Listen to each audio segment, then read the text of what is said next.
So in this video, we're going to talk about the jQuery slider, which is a plugin that you can use to layer images on top of each other and through user interactivity, make the top layer move and you can see what's underneath it. So if you looked at the example page, all you had was a box with a couple of buttons on it, and you could, when you clicked on the buttons, the box would move. So in this example here, I have two boxes, which is what you're going to do in your practice. And the two boxes both will actually go in different directions, and they will layer on top of the images underneath. So this is kind of just a starting point, somewhere for you to think about how you could use this plugin in a creative way. Of course, the controls here do not need to be buttons. They can also be images. So you could have this just as a single image, and when you click on it, it's going to move to another location, and you'd be able to see what's underneath it.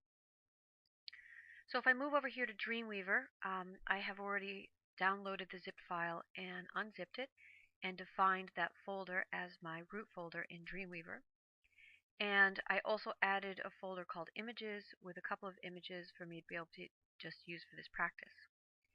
What came in the zip folder were two JavaScript files. Those need to be included, and an HTML file to get me started. And that's the page I'm going to work from. If I look at this HTML file, I have it open, I don't see anything on this page to start with. But when I preview it, I see the red box, the red outline for that container div, and then what happens, I'll do it again, is my container, my slider, this little div, slides onto the page. So the way that happens is because if I look at my properties, my CSS styles, under the slider box, this is what came on that HTML page, and I go in the positioning. The original positioning for this slider is at -400 and -400 for the top and left. And what that does is it allows that slider to start from outside the page and slide onto the page. If I changed it to 200 and 200, and hit apply, now that little box you can see here is going to start right on the page. Well, I'll keep it at -400 just for this practice, and we'll probably end up changing it later. So the first thing I want to do is I want to add some images onto my background. Then we're going to duplicate the sliders and put them on top of our images. To do that, I'm going to use the AP element. I'm going to go to Insert, Layout Object, AP. And I'm going to move this down, and I'm going to drag an image into it, and click OK.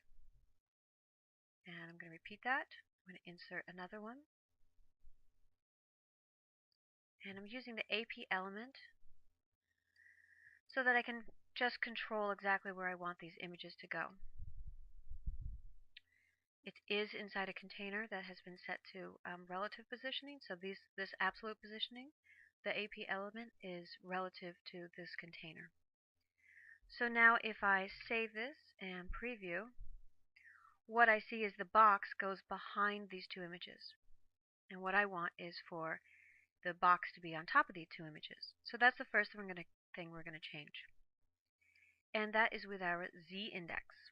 I'm going to click on my AP element in the document area, and I'm going to go down to the Properties Inspector where it says Z index, and I'm going to change that to 1. Remember, we did this in another practice. We talked about the Z index and the stacking order in the blog practice, and the higher the number of the Z index, the more visible it will be. So if it's a lower number, anything with a higher one will be visible on top of it. So I've lowered that number, and now, because they both have a Z index of 1, this box goes on top of it. So that's our first thing that we're going to do, is just simply adding those images using the AP element into the background. The next thing we're going to do is adding a second box.